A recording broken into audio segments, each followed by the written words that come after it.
एक हाथे लीली बहुवर लोटवा, दूसरे हाथे गोबर हो। हे सासू कवन कोठरिया हमके देबू कवन घरवाली पी हो।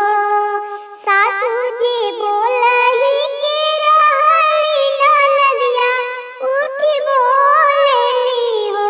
हे भौजी आखिर में बिटिया हो खाई बुली पहु, घर भूसाउल लिपला घर भूसाउल हो।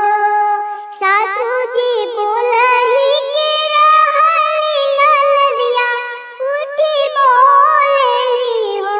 हे भाभी आखिर में बेटी जनमाई बुली पला घर भूसाउल लिपिला घर भूसाउल हो।